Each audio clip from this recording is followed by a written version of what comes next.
Welcome to the Jeremy and Andy Talk Movies podcast. I'm Jeremy. I'm Andy. And we're going back to the year 2000. We are? I almost said 99 because we did that for so long. We did that for a long time. Going back to the year 2000 to revisit some movies that are turning 25 years old this year. Yeah. And normally, our process for this is I look over a list of movies, you look over a list of movies, we both pick one and say, like, here's just a movie that I want to revisit from this year, and we watch it. And the process was a little bit different this week because this week as I was looking through my list and trying to figure out what to do, I noticed there were two movies that have relevance to our current times. Yeah. Because I can't believe I didn't think of this ahead of time. They are franchises that are continuing on. So right now we're going to be talking about the original Final Destination because Final Destination, is it called Bloodlines? Bloodlines. Has come out this weekend. I don't even know if it's like the sixth episode or sixth part of this Yep. series. And so realizing that it came out 25 years ago, I was like, hey, we should just hit this one up. Perfect. And we're going to do the same with our next episode, just to give it away. It's another franchise that has a big new installment coming out. Yeah. So, yes, Final Destination came out in 2000. I remember distinctly where I saw it. I was on vacation with a friend, with him and his family, and we just wanted to do something to get off on our own. Yeah. And so there was like a movie theater nearby, and we looked up Showtime's Final Destination. And it was a point in time when I was kind of like into sort of these types of movies. I think Scream is what had gotten me in. And I was like, yeah, let's go see Final Destination. We'll see it. And I remember thinking, this movie's really cool. And I loved it. And I bought it when it came out on DVD. Yeah. And it was just a pretty important movie, I think, for its time, for at least people of my age. Oh, I would agree completely. And just a super original idea. Yeah. Yeah. And, we can, I guess, I usually don't touch on this till later, but we can say it was a big success, which is why now we're on Part 6. Part 6 of it. It was a $23 million budget, but it grossed $112 million worldwide. That's really good. And I bet you that had huge DVD sales. Absolutely. Yeah. And you're right. Like, it was such a novel idea. It was a unique premise. great idea. And anyways, I'm going to give a little bit of a summary now, and then we'll jump into our review. So my summary is, Alex is a seemingly normal teenager embarking on his class trip when he gets a startling vision of their plane exploding on takeoff. He proceeds to have an emotional outburst, which results in him, 5 of his classmates, and 1 teacher being kicked off the flight before the plane does, in fact, explode after takeoff. Soon, Alex comes to the realization that they had escaped death's plan, but death is circling back to reclaim them one by one. Having avoided death once, Alex is convinced he can figure out a way for them to do it again if he can just figure out the pattern before death gets to them all. Andy, did Final Destination hold up? Yeah. I thought it held up really, really well. We talk a lot on here. We talked a lot last week about when idea and execution don't line up. This is an example to me of when it does line up. I'm not saying that this is a perfect movie, but if you're making a movie about death chasing people because they disrupted his plan, it's about as good as you're going to get, I think. I thought this held up remarkably well. I fully expected this movie not to hold up. I kind of didn't want to revisit it because I had this nostalgia for it, and I was like, I really have to, and I was like, I don't want to go back and realize it was a bad movie. Mm-hmm. And maybe it is a lot of the nostalgia talking. I don't know. I still dig this movie. I think it's really good. Yeah. It's such a good idea that 25 years later and dozens of rewatches later, the idea still holds up so well. Yeah. I think, besides just the idea, as you talked about it, you have to still execute it. Yeah. It's got a great tone in this movie. Like, it feels like they had a really solid idea of what this movie is. Mm-hmm. They knew what it should be. It builds the eeriness really well. So what I was noticing is right from the beginning that the whole build up to the plane taking off does a great job of just making you feel uneasy. Just him, every little thing he notices that he just like he'll shift his eyes over to something, and it just makes you feel uneasy. And so much of it is stuff that's pretty inconsequential, stuff that anyone can see. And I think that's what makes it so good. This first one is it's also relatable. Like, if you start to get anxious about a flight, everything turns into a big deal. I mean, even just the moment of like when they're stepping from the little what's it called, like the walkway onto the plane, and he just looks down and just seeing like the drop off in space. It's relatable. It's kind of creepy, and then you look around like nobody else is thinking about it because it's just this is what you do on a plane, and then every little thing that rattles, the rust on the wings, just everything that can make you feel uneasy. it's all very like relatable and natural, Yeah. but it just builds that dread of like, this just doesn't feel right. It does a great job. And it's like, you go back and rewatch it, and it's like, it's a pretty well-made movie. Yeah. Like, just the way they do it. And even just like you said, like the way the sounds, it's like, boy, this plane sounds worse than it should. Like, it's really smart for a 2000 horror movie.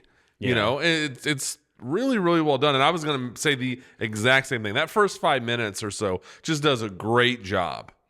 It just does a great job of establishing all of that. Yeah. And then the plane crash itself, I guess, which is the vision at first. Yeah. It's kind of iconic. It was very impressive at the time. Like, I think it made everybody a little afraid of planes for a while. It isn't quite Jaws making people scared to go in the ocean, but it is a little bit of like, it's like a cousin to the next that. time you get on the plane, you're definitely thinking about that Final Destination scene. So I wrote down, it gets the audience anxious, all the little things that he notices, and it's just it feels very real, I think is the thing. Like, so eventually we'll start talking a little bit about the sequels and how like maybe they go off the rails where everything's just so exaggerated. This one felt as grounded as a movie, like you said, with its premise. Death is kind of stalking people. Yeah. It kept it as close to like kind of real as you could. Like everything about the opening sequence felt like just a real tragedy that he foresees. It doesn't feel like this grand, crazy scheme, No, it's not. Yeah. So it does. I mean, I will say this. I just said it gets as grand as can be. After that, when it starts going into the like death is haunting them one by one, there is some silliness. I remember, like I saad, I like this movie, so I bought it on DVD. I remember watching it with my dad and telling him, like, I think you might actually like this movie. To my dad, I don't know why I would think that. And he wasn't like, oh, this is so dumb. But he was just like, he goes, I think it would have been better if maybe it just wasn't so elaborate with all the death stuff. Like it was just a little too like. It is. Like, and I was like, as a kid, I was like, well, that's kind of the whole point. Like, I was like, that's what makes it fun. But so that's probably the big talking point is just, do you like how over the top everything is? But it has a charm to it. Charm sounds weird to say when people are dying horrible deaths, but it kind of does. It's got some creativity to it. And it just seems like the writers or the director or whoever just really leaned into it. But to me, it's a swing, but it does work. Yeah. Well, it's, right from that first one, which is his friend Todd dies in his bathroom. All the little like, it's giving you all these little like, it could be this or it could be that. It does a good job with that. He's trimming his nose hairs, and each one as an audience member, you're kind of, I don't want to watch, but I do. I've got to. Yes, they do a good job with that. Want to watch like this because you're like the water's creeping up, and you're like, oh, don't have this happen, don't have that happen, and then something eventually does happen. Yeah, and it does a good job of kind of. Yeah, subverting your expectations. But yeah, they're smart. Like he gets the razor out and he's just trimming this one. It's like, is he just gonna slice his neck all of a sudden? Yeah. And it builds suspense effectively, I think. Yeah. Then so kind of don't want to hit everything in this, but just walking through some of the most important parts of the movie. You got Todd dies, and that sort of sets off the chain reaction of like, okay, more's going on here. The next death is maybe the most iconic death in the movie. It's the bus death. It's the horror movie trope of you don't see this enormous, loud vehicle barreling towards you at 70 miles an hour. But I'll tell you what, it's effective, man. It is. It's ridiculous, but it works. I mean, I think, again, everyone probably remembers that first time you see it, especially if you saw it in a theater with a crowd of people. It's a jump. Because everyone just, you don't see it coming. Yeah. And neither does she. It's so abrupt. It's so abrupt. And kind of comedic because her last lines are, you can just drop blank and dead. I was going to say, you go back and rewatch this, and then I watched the new one last night. These movies almost borderline on like dark comedy. Yeah. They really do. Yeah. So one thing from the trivia is that bus scene is followed up by shots of both Alex and Clear taking Alka-Seltzer. To give the audience a chance to chill out, right? Yeah, like they're literally just focusing on it, bubbling up to like, have a little recovery moment. Because it almost, I don't really remember, but it's like, it almost gives you like that nervous like laughter almost. Like, whoa! And then almost like a chuckle almost because you just got the crap scared out of you. And this girl just got obliterated by this bus. Yeah, it's one of those like you almost turn to your neighbor and go like, what just happened? Like, did they just do that? And it's honestly, I think, smart, like, screenwriting and movie making, because it does give you that, like, at any moment, any of these characters could just be wiped out. It's a nice counter to, like, the slower, longer setup of the dude in the bathroom. Yeah. So now it's like, so it can be this long, elaborate thing, or they can just get wiped out of nowhere. Well, and it's amazing how surprising it is, because they telegraph it and it surprises you, because as they're sitting there, he sees the reflection of the buses, and it makes that sound, and the rush of wind, which always precedes the death. And so you're like, and as it a viewer, still gets you. when you rewatch it, you go, wow, it just tells you right there this is about to happen, and yet still effective. Yeah. So I had a note after that because I just said her name, Clear. Ali Larder's character's name is Clear, but I didn't know that until I looked at IMDb, because I thought it was Claire the entire time. Clear Rivers? Yeah. It's like, okay, whatever. Sure, why not? I don't know why her name is Clear. It should have just been Claire. That would have made so much more. Or just establish that Clear is her nickname. Something. Clear Rivers? Come on. But yeah, I mean, maybe I'm just hard of hearing. When I read Clear, I was like, that can't be right. I swear they said Claire the whole time. They say Clear. Clear. Yeah. Anyways, not very important. But speaking of her and just speaking of everybody, like, I think this movie is pretty well acted for the most part. Oh, I was going to say that too. Like, for what you need from a movie like this, everybody delivers. Yeah. Devon Sawa, who plays Alex, the main character. I think he does a really good job in this movie. He does. He is... we say it all the time. What an interesting IMDb, but it is, because he was, kind of kid actor. And there was a moment there where everyone was like, "Oh, he's the next big thing." Yeah, he had that, like, that window of time where people thought he was going to be huge. And did a couple of kind of I don't know, cult hit movies, I guess you could say. Like, he did Idle Hands, which is super weird movie. Yeah. But yeah, it was. He did that and Final Destination back to back. Yeah. And so but it just never really takes off after that. He just didn't. Yeah, it just didn't happen. And sometimes, like, you go back and revisit these things. It's a lot like when we revisited Varsity Blues, where I'm like, we talked about James Van Der Beek didn't really take off. And so when you go back and watch it, you're like, well, I'm going to go back and watch it now and see why he didn't take off. It's like, oh, it turns out he wasn't very good. But then you watch Van Der Beek and go like, oh, he's actually really good. He does a really good job, yeah. Wonder why he didn't take off. And it's kind of the same with Devon Sawa. I agree. On this one. I think he does a good job. Like, he plays that nervousness well at the beginning. He does a good job when, like, you're kind of locked in with him when he's like, he gets like a diagram of the way the fire went, and he's kind of like and you're like, okay, like, I'm into this. And then he does a good job of, like, I thought that was a really good scene when he, like, isolates himself in that cabin or whatever, and he's just eating, like, cat food or something for no reason. But, like, he's good. Like, he looks like someone who's got the weight of death on his shoulders. Like, he does a good job. Yeah. Perhaps the most 2000s thing about this movie is just the wardrobe of the characters. Oh, yeah. That was like, the hairstyle is a little bit, but the wardrobe for sure. Wardrobe. Like his cargo pants. Oh, and yeah. The kind of a polo with a zipper. Yeah. I was watching, I was like, man. And this is where nostalgia plays in. I was like, it almost just makes me happy to see, because it takes me back to high school. Absolutely. It's like, that's good.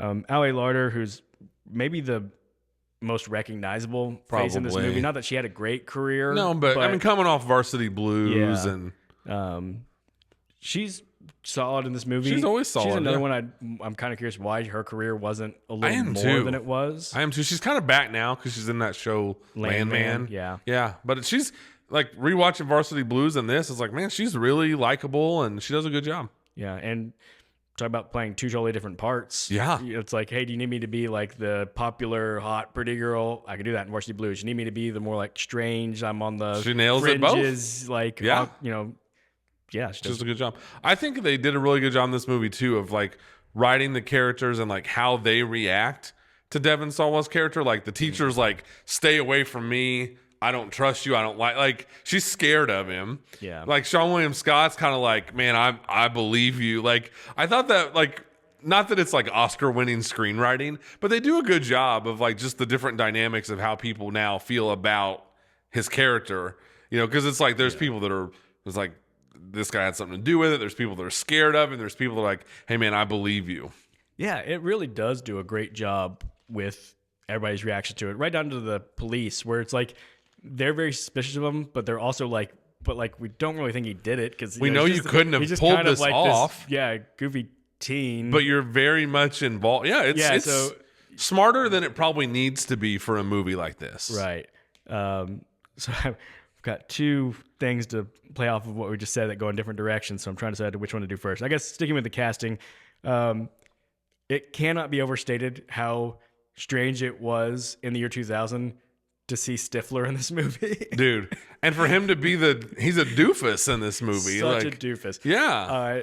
Like he's getting bullied yeah. and Honest Trailers put out a Final Destination trailer like yesterday or something. I watched it and they just nailed it. They were like, Sean William Scott plays Billy, a character written as an 8-year-old boy, but then they saw Stifler and said, let's use this guy. They're not wrong. Yeah, I'm like, that's absolutely right. Yeah. But yeah, it's American Pie was such a phenomenon. And his character as the obnoxious guy in that movie was such, I mean, again, people to this day will refer to him as Stifler as opposed to Sean William Scott. Absolutely. And so, yeah, seeing him show up in this movie, it was weird because he was probably the biggest name at the time. Yeah. Then when the movie came out, obviously it was probably like filming before he really I gained would say that because fame. it's a small part, really, Yeah. for Sean William Scott. So it was just, it was a little like odd and It is. It's strange. to see that. And now I watch it and he's another one who's like, he's better, I think, than he gets credit for because he became so synonymous with Stifler and kind of very similar parts. Yeah. He definitely got typecast. Oh, yeah. And not to say that he's, Marlon Brando or anything as an actor, but he's good. He's got great just like presence and timing and delivery. And he does a good job. For being such a goofy character that could have gone wrong so easily. And it's kind of funny in this movie. Like he's always like calls the dude who bullies him, he calls him a name throughout the whole movie. And it's like the running gag of the movie, but it's pretty funny actually. Yeah. Yeah. Yeah. And him being like the just the anxious one who believes Alex, but literally he's like, I got my driver's license and the guy told me I'm going to die. I'm going to die young. Is that true? Yeah. He does a good job. So goofy. Yep.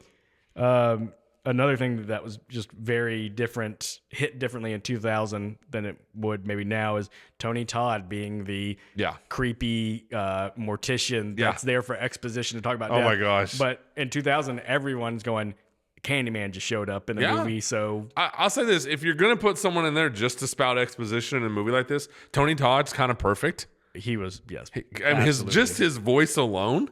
Yeah. Like he does, like he was just born to say stuff, like death is coming for you and all this stuff. And it's like, okay, sounds believable to me. Yeah. I was like, it's such a classic like preview line, like a line that's almost in the movie just to be like in a the trailer previews. line, yeah. But when they're walking on the mortician, he goes, I'll see you soon. It's like perfect. It's perfect. Like it's perfect. I mean, like that's a menacing thing for a mortician to say to you. Really I'll see you soon. But yeah, it was good. It was good. Good stuff. So the other note I was going to make, because you were just talking about the writing being smarter than it probably needed to be, which I think is true. But I did make a note. I was going to really compliment the writing, and I was going to particularly point out Todd's memorial speech, which I was like, was surprisingly really deep. And then I learned quickly from the trivia, it was just a quote from by Marcel Proust, who's a French novelist. I'm like, well, that makes sense. But it's so good. It is good. I mean, I'm gonna read it here because please do. This in a Final Destination movie. I was like, dang, that's deep. Yeah.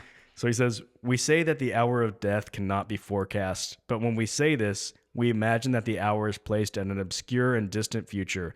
It never occurs to us that it has any connection with the day already begun, or that death could arrive the same afternoon, this afternoon which is so certain, and which has every hour filled in advance. When he said that, I was like, dang, who are these writers of Final Destination? Right? Okay, well, it's just a quote, but you know what? But still. Served perfectly, and especially when you realize like the connection of he's quoting a French novelist, and this whole movie's about an accident on a plane trip to France. I know. It's smarter than it needs to be, just like I said. Exactly. Couple interesting things from the trivia. Mm-hmm. One is that this was going to be an X-Files episode. Yeah. And then they decided to extend it out to a movie. I thought great idea really on their part. Yeah.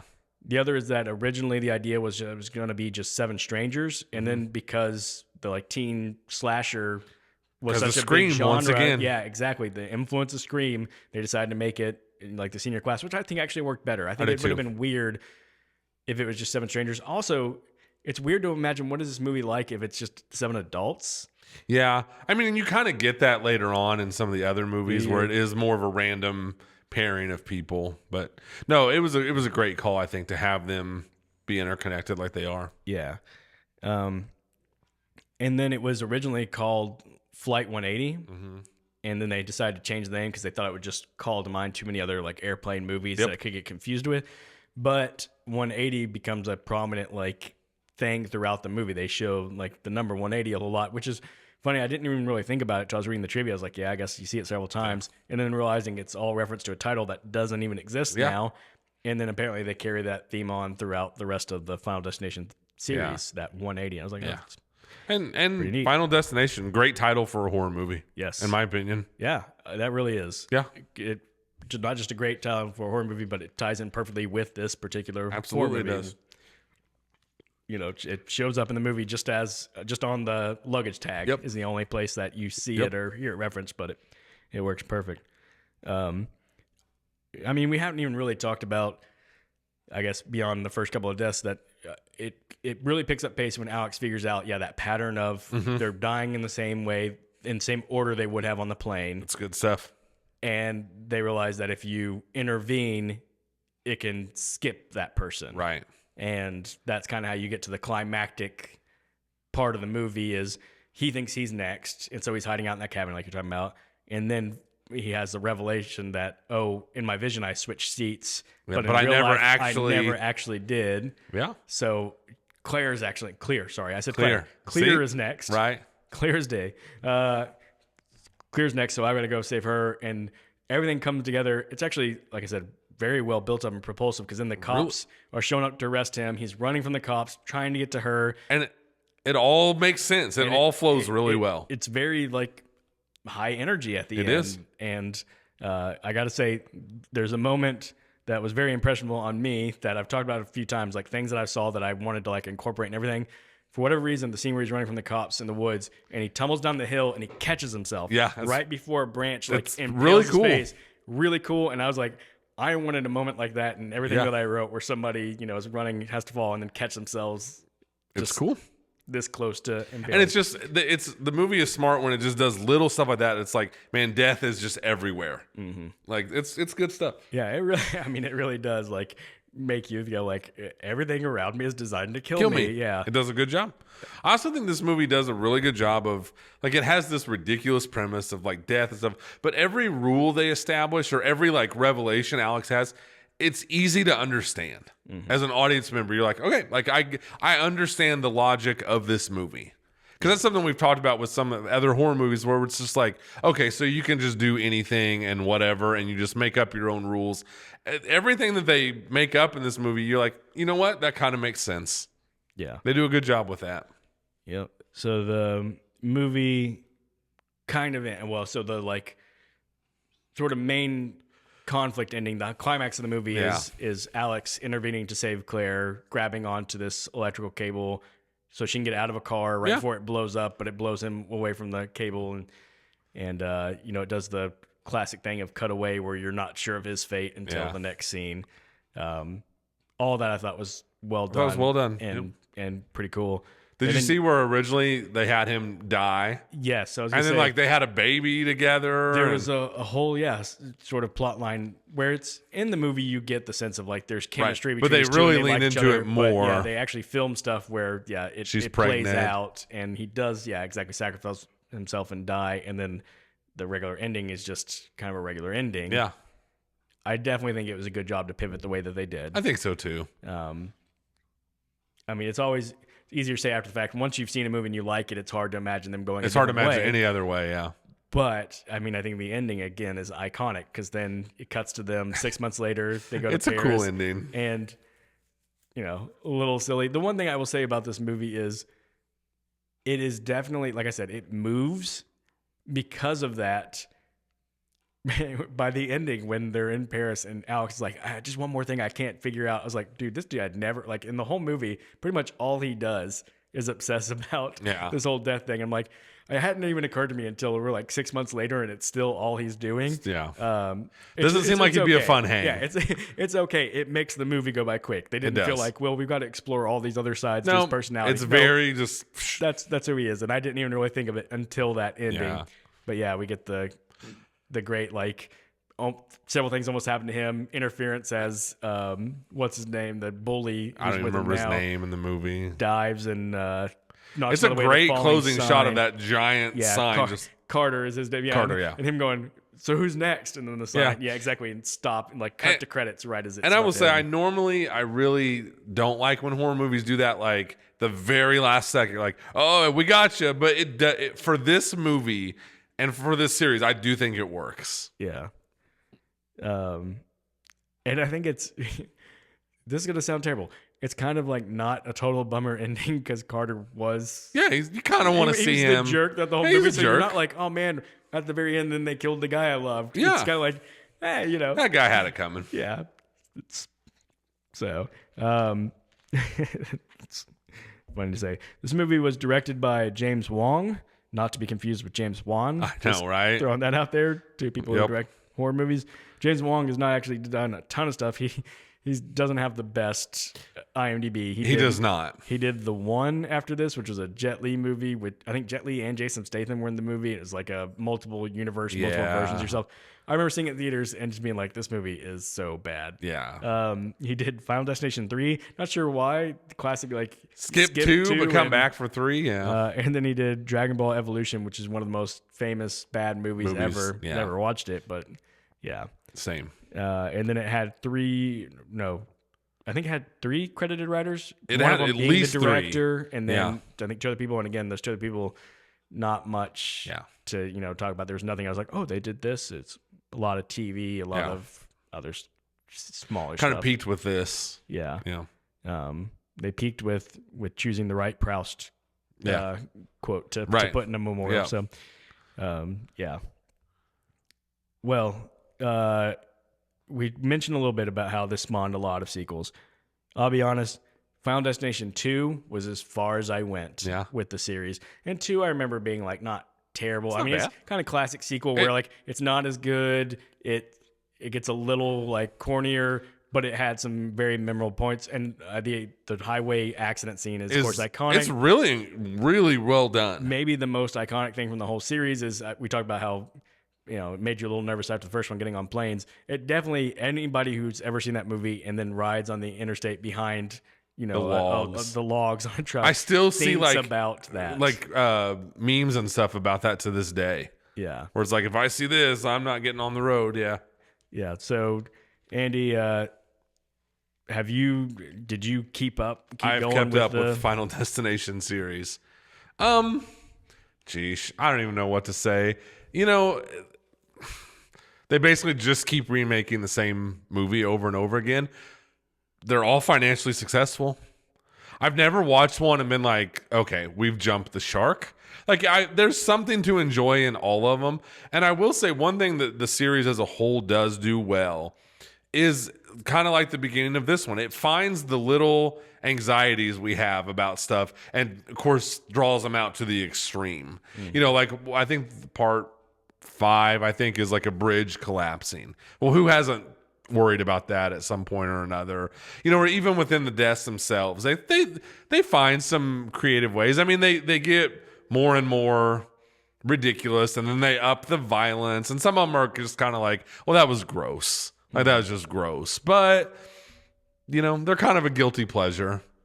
Yeah. I've never watched one and been like, man, I just hate these so much. Like I said, it's weird to use the word charm with a movie like this, but they have a certain, I don't know, the movies just have a certain charm to them. They do. And I think they've always managed to just, they always feel like they're kind of winking with you. They're never like we always talk about, they're not like the mean-spirited like Saw or Hostel or any of that crap, like where you're just like, oh, this is just like gross, and I just want to wash myself of this. Like they all have a certain charm. Yeah, like those movies, when you watch them, you go like, I feel like we should be looking into the people who made these. They're telling on themselves that they're kind of terrible, horrible, creepy people. Yeah. And these, you're just like, you know what? Everyone's kind of in on the joke almost, and we're just kind of having a good time. And so I'm not going to say they're great. I'm not defending them or saying, they're my favorite, but they're all fairly enjoyable. Yeah. And I asked you about this before we started recording, but since we're on record now and the new one is coming out, you saw the new one. I did see it. And so anything particular about that one? It finds little small ways to kind of improve on what they've always, like, it's the same general story, except this time it's like about a family. It opens with like in the 50s or something. And then, same concept. The lady has a premonition of this accident. Once again, it's really well done and filmed, and it taps into a lot of anxieties about like heights and elevators and being up high and all this stuff.